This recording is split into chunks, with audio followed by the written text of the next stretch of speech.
The Sony FX30 is pretty much exactly 1 year old now, and in all honesty I think I bought it just as it was released, and that's just how excited I was about it. And it's an absolute beast of a camera considering its price, and it has enabled me to grow tremendous amounts as a filmmaker. And yeah, so let's dive into the various different ways I set it up during the past year.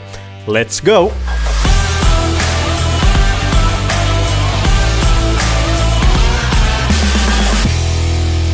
So having the basic frame just like this, I mean, it doesn't require any introduction, does it? And for the lens here, we're going with the Sony G series 16-55mm f2.8. And having just the camera with the lens up here, this is obviously the most simple, straight out of the box setup you have, and probably the most travel friendly setup also, with this small flip out screen here, and basically it gets the job done barely, and that's about it.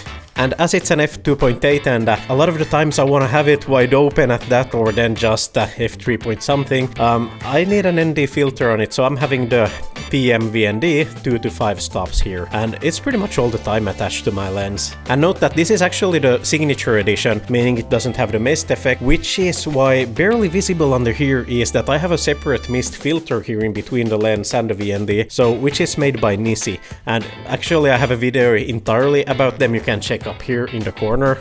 There's not much else to it, so why don't we rig it up just a notch, shall we? So this would be the minimalistic V1 setup, and the reason I'm naming it V1 is just because it sounds cool, doesn't it? This is all about just attaching the monitor here directly to the hot shoe mount of the camera body, and that's it. And the monitor you're seeing here is just a 5-inch Godox GM55, supporting just the basic functions. It has, you can put your own LUTs there, false colors, and it's decent. Nothing to complain about it. Let me know in the comments if you want a review about it, I'm happy to do one. But even if you value a small minimalistic setup, in my opinion it's well worth the space that it occupies to actually have a separate monitor, compared to just having the bare bones flip out monitor on the camera itself. As a proper monitor allows you to frame your shots just so much better, and you'll actually see what you're recording. And that way you'll just end up getting better shots. Trust me on that one. Now a downside to this is that it doesn't really have a convenient space for attaching a microphone anywhere, but then again in my own workflow I rarely use the audio I record from location, and usually just end up covering or switching it out to sound effects in post, which sound better and usually tend to be anyway of better quality. But then again, it doesn't make any sense to skip out on getting footage from location. I mean, it's up to you if you want to use it, but at least then you have the option, but we'll save that to a separate discussion. And bumping all of this up a notch is actually attaching a cage to the body. And 95% of the times if you would be spontaneously looking into my camera bag, this is exactly how you would find my camera. With this specific lens, with this cage, with the VND on it. And as it obviously doesn't make a huge lot of sense of just having the cage like this, let's go ahead and add the monitor back to it. Yeah, there we go. And a good thing being with the small rig cage is that it actually has a cable clamp here for the HDMI. So once you get it plugged in there, you can screw it on there. And this way when you sooner or later accidentally put it on your side or something, you won't damage the shoe connector or the cable connector there in the camera. But still absolutely a nice compact setup for even travel use. And in a way I'm torn between how I should have it set up on my upcoming travel, because this way it would withstand more abuse considering I'm just usually throwing it there in my backpack. But then again I also like how it's so slightly more stylish and sleek without having the cage. But we'll see how I'll solve that puzzle later. And for the full handheld filmmaker setup, we have the same cage here, but this time with the small rig top handle, which is attached via Arri screws here just in a cage and enables a mounting point then for the monitor. And by flipping it around, you actually see my microphone of choice, which is the Rode Video Mic Pro Plus, which is the microphone I opt for in heavy use, basically because of two reasons.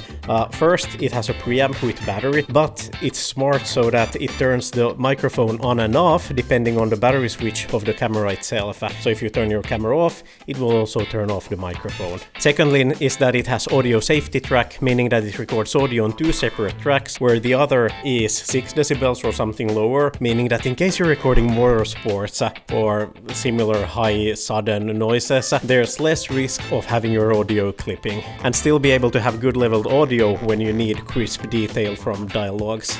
And of course the deal breaker on the front, the matte box, which basically enables you to charge your customers more, and of course cut out some flares, but that's secondary, it's all about looking professional, right? And finally, let's go for the beast setup, and it's gonna take some while to disassemble all of this.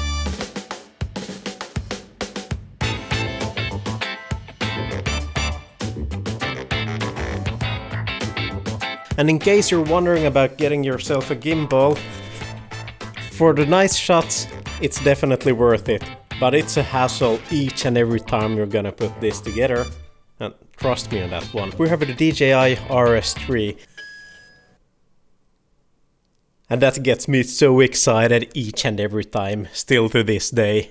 Here you see the Sony FX30 paired with my favorite glass, being the Sirui 35mm anamorphic f1.8. And this lens is always paired with the PM-VND 6 to 9 stops, because basically that's what you're going to need if you want to shoot at wide open f1.8 or f2 during broad daylight, with shutter speed 1/50 or 1/60. But if you have a VND with less stops, you might also be able to just sacrifice the dynamic range a bit, decrease the ISO, or then just crank up the shutter speed a bit. Alternatively, you can also shoot with less bokeh, but we don't do that here. As the lens is manual focus, we have the DJI follow focus over here, which isn't connected, so let's do that first of all. And that way, with the cable connected, we'll actually be able to pull the focus, as you can see from the focus motor over here, just by rolling our finger over here. And this way, regardless of how you're having it, you can always pull the focus nice and smoothly. And yeah, I'm not gonna lie, with the briefcase handle and the monitor over here, and also with the tripod stand here in the bottom, it's a pretty big and hefty setup, but it gets you so nice footage when it's super stable. The gimbal is perfect for both stable and dynamic shots. And basically, it just delivers. Now, having auto track features also allows you to get way more dynamic shots of yourself when you're filming alone, but yeah, more on that in a later video. And now I'm also curious, how are you setting up your FX30, or if you have any questions about any of these setups, let me know down there in the comments. Hope you learned something from this video. In case you did, be sure to hit the thumbs up button down there, and also subscribe if you haven't. It's like a small kid in a candy store. Thanks for running fences with me today, and I'll catch you next time. See ya!